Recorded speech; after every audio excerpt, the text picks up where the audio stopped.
The Carolina Panthers sit at 4-3, prompting a real question. Are the Panthers finally good? Recent games have given long-suffering fans some hope. They absolutely demolished the Falcons 30-0 for their first win, then pulled off thrilling close victories over two strong teams, rallying from a 17-point deficit to beat Miami 27-24 and edging Dallas 30-27 on a last-second field goal. These wins weren't against pushovers either. Shutting out Atlanta showed dominance, and the comeback wins demonstrated grit. Meanwhile, most of Carolina's losses have come against quality opponents. Aside from a nail-biting 27-22 loss to Arizona, where a frantic comeback fell just short, the Panthers' other losses were to the Patriots and Jaguars, teams widely considered contenders this year. In other words, the Panthers haven't been dropping games to bottom feeders. They're beating the teams they should beat and hanging tough with strong competition, a sign that things might truly be changing in Carolina. So let's take a deep dive to figure out if this team is actually good or not.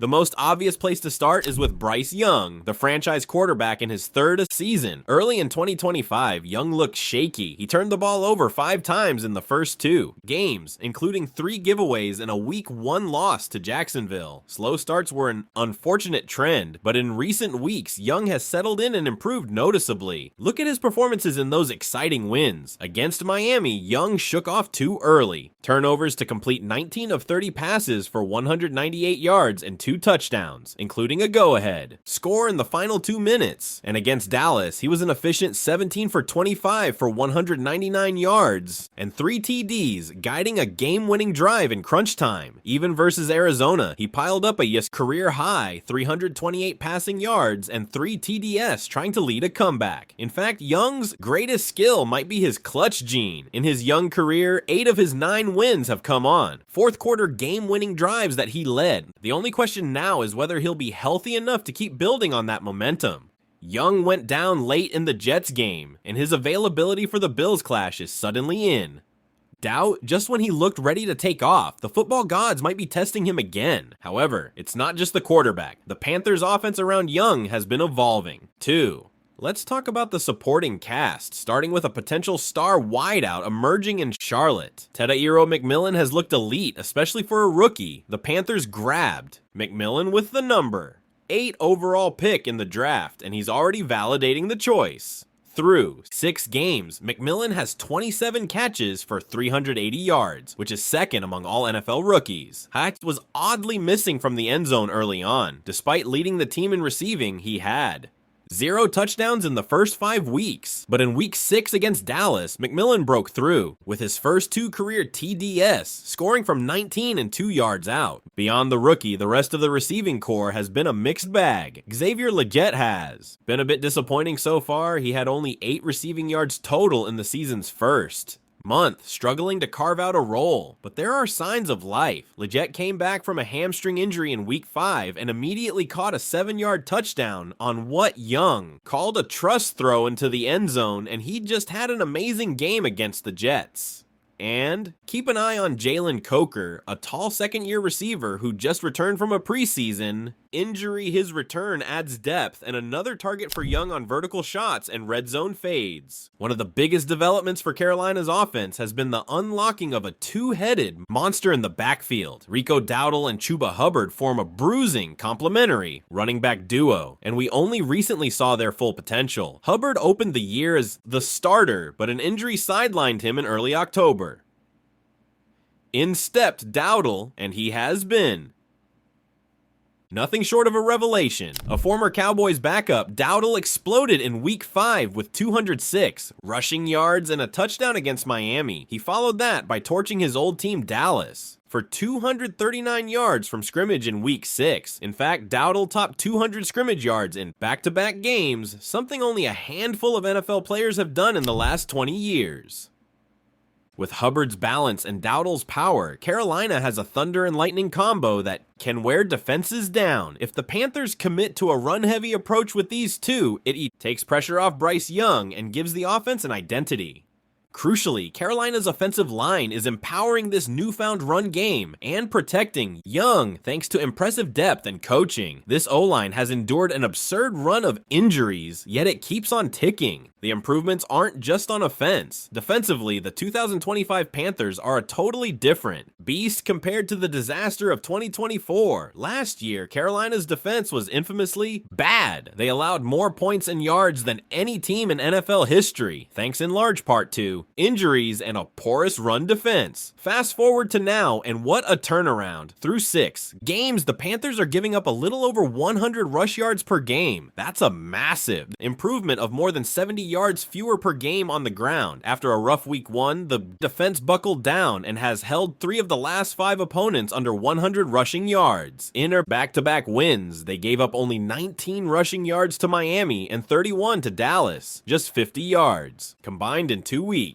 The biggest factor in this defensive resurgence is the return of Derrick Brown. Since returning, Brown has been disruptive on early downs, collapsing pockets and forcing backs to bounce runs horizontally where pursuit can rally. But it's not just Brown. Credit GM Dan Morgan for reloading the defense through free agency and the draft. The Panthers knew they had to fix the defense this offseason, and they aggressively did so. They signed defensive linemen Tershawn Turk Wharton and Bobby Brown, 3 to bolster the front, and veteran DTA Sean Robinson, who has quietly provided leadership. An interior push. On the edges, Carolina added Patrick Jones too, a young pass rusher, and drafted Nick Scarton in the 2nd round. Scarton in particular has looked great for a rookie. With Jones now out for the season, Scarton has stepped up as a starter at outside linebacker. He started early in the year when Jones was nicked up and held his own, and coaches say he's making steady progress each week. His motor and athleticism have helped the pass rush and set the edge in run defense. Alongside him, another rookie, 3rd-round pick Princely McMillan has flashed as a situational rusher.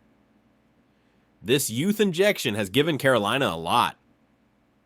More speed and energy on defense. The secondary also got an upgrade by signing Trevin Moehrig at safety. Moehrig has been phenomenal as a downhill run support safety, essentially playing a buzzing around the box role. He's often near the top of the tackle sheet, which shows how active he is. At the other safety spot, however, lies a lingering issue. Coverage. Veteran Nick Scott has been starting at free safety, and to be blunt, he's been a liability at times. The Panthers lack a true ball hawking free safety to complete their secondary, and it shows. There have been some missed assignments and dropped interception opportunities. On the outside, the cornerbacks have largely been a strength when in their proper matchups. J.C. Horn is healthy and playing like a true shutdown corner. We haven't heard Horn's name much during games, which is actually a great sign. It means he's locking down his side of the field and quarterbacks are avoiding him. Horn's sticky coverage has helped neutralize some opposing top receivers. Mike Jackson, the other starting corner, has been a pleasant surprise as, well, when not matched up against an elite WR1. Jackson has good length and has made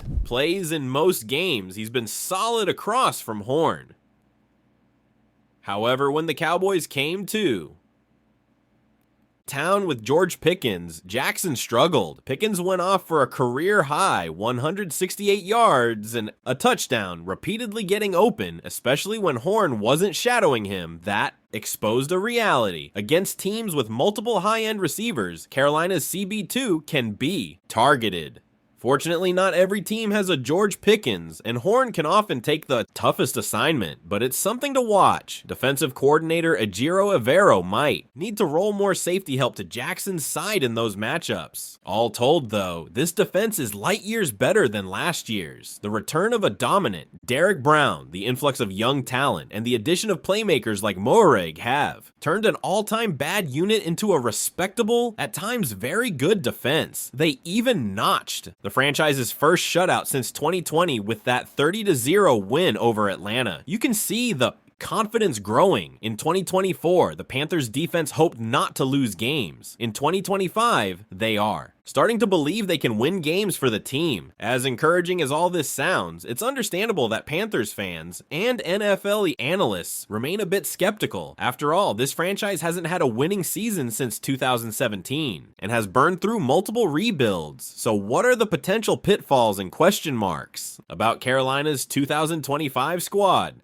First off, they've yet to prove they can win on the road. The Panthers are 3-0 at home, but only 1-3 away so far. If they want to be considered good, they'll need to show they can handle hostile environments. The remaining schedule includes road trips to Green Bay, New Orleans, and Tampa Bay, plus a Monday nighter at San Francisco. So the road woes must be solved if Carolina is to push for the playoffs. Good teams win some away games. That's the next step. And we have to mention, the team is young. Young teams often ride a roller coaster of inconsistency. One week they look unstoppable. The next week they look off script. With a first-year head coach in Dave Canales, there will be growing pains, periodic, miscommunications, coverage busts, and time management blips that need ironing out. Despite the lingering concerns, there's a palpable feeling that this is the Panthers' best team and best chance in years. Sitting at 4-3 through 7 games, this is Carolina's finest start to a season since 2021, and you can argue they haven't had this much young talent and optimism in a long time. They are firmly in the playoff hunt, which is something fans in Charlotte haven't been able to say in October for far too long. The second half of the season won't be easy. Matchups with Buffalo and San Francisco, plus divisional games, will test just how good these Panthers really are. They'll have to prove they can beat some upper echelon teams and finish above .500, but for the first time in a while, it feels like Carolina is on the rise, rather than rebuilding aimlessly. If you enjoyed this deep dive, hit that thumbs up and subscribe for more NFL breakdowns. And I want to hear from you. Are the Panthers for real this year, or do you need to see more before you buy in? Drop your take in the comments. I read every one.